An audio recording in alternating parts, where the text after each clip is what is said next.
We all know there's quite a bit of history being made on the other side of the Capitol as well. Unfortunately, not the good kind. Yesterday, a small band of MAGA extremists plunged Congress into pandemonium. For the first time in history, the Speaker has been removed from his position at the hands of radicals that he empowered from day one.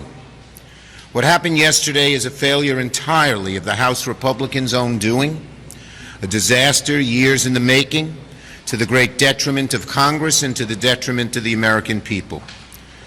Speakers Boehner, Ryan, and now McCarthy have all learned the same hard lesson. You cannot allow the hard right to run the House or to run the country, or you'll get chased out by that very same hard MAGA right.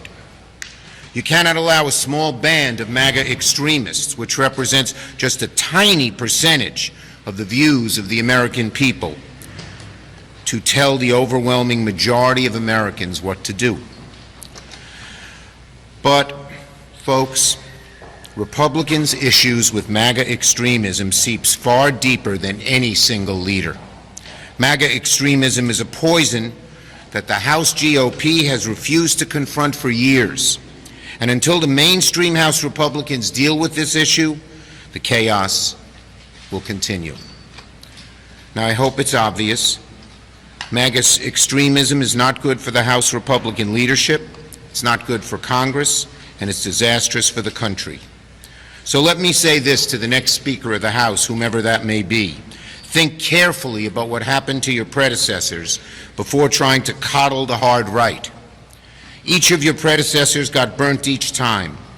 I urge the next Speaker not to make the same mistake, not just for their own future, but for the country's. Whomever the House elects as Speaker will not be able to ignore the realities of divided government, no matter what the hard right demands. And to his credit, I will say this, Speaker McCarthy, both on shutting down the government and on default of the debt, at the end of the day realized he had to work in a bipartisan way to do what's right for America. Well, the need for bipartisanship will not change. We'll need bipartisanship to keep the government open. We'll need it to make life better for the American people, for the good of the country. I urge my Republican colleagues in the House to once and for all, accept the reality that bipartisanship is the only way out. Oh, wow, friends. This is serious news. A new group of lawmakers have proposed a plan that would change Social Security benefits. Millions of Americans could see their monthly benefits increase even more. My dear friends, please make sure that you watch until the end of this video if you are a senior or a retiree. Also, do stay tuned because I'll be announcing the winners of today's Walmart gift card giveaway. If you would like to enter these weekly giveaway, friends, simply click and like several of my videos and then comment below the keyword of each video that you watch. The more videos that you comment on, friends, the greater your chances of winning these giveaways. Retirees who live on a fixed budget might be having trouble making ends meet due to inflation. The somewhat good news is that Social Security benefits are set to rise based on the next cost of living adjustment for 2024, which will be announced on October 12th, 2023.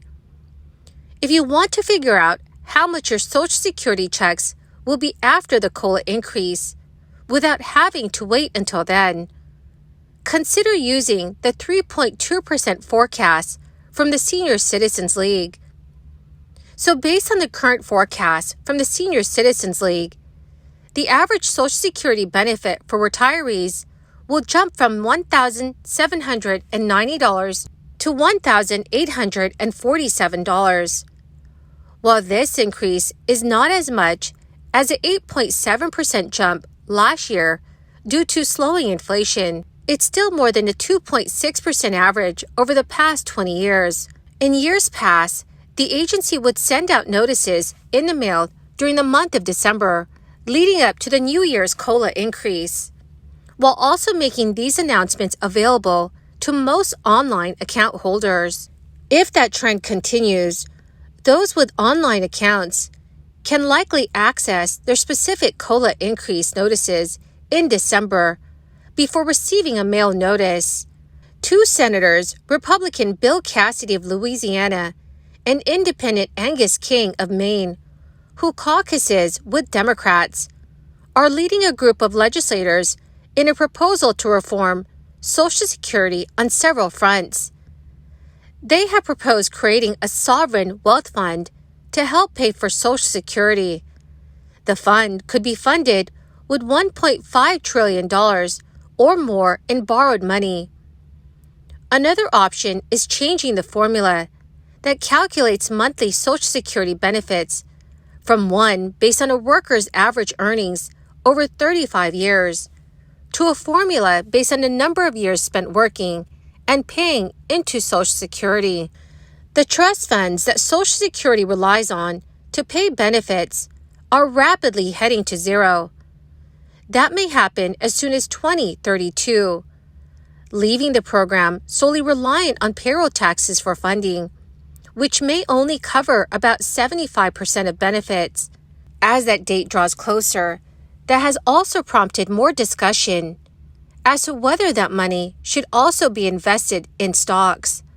The problem is whether the funds, which are already running low, may be able to come up with the money to invest in stocks while also paying the benefits it owes. According to Yahoo, those benefit obligations are growing as baby boomers age, with 10,000 individuals turning 65 years old every day. There were 53 million Social Security beneficiaries in 2010, the year before baby boomers started turning 65, which focuses on fiscal and economic challenges facing the United States.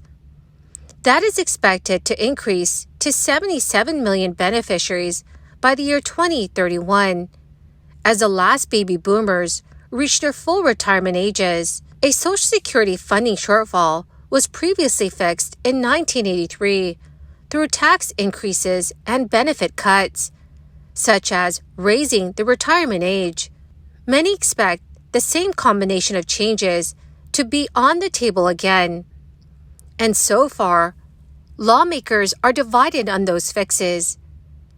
Democrats have sworn off benefit cuts. Republicans are opposed to raising taxes.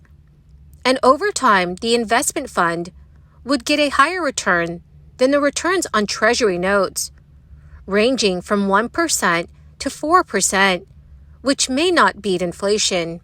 Ultimately, 75% of Social Security's deficit may be covered by the strategy, while it would be up to lawmakers to come up with a strategy to make up the difference.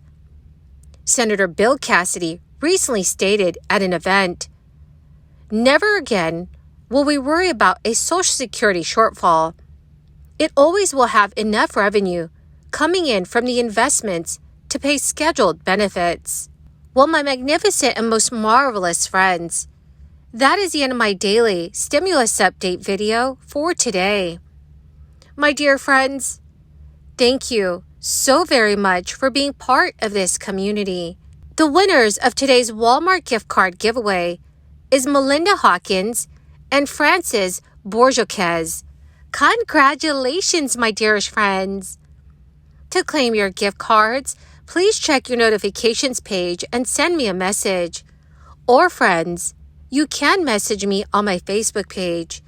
Thank you and have a wonderful and very blessed Friday.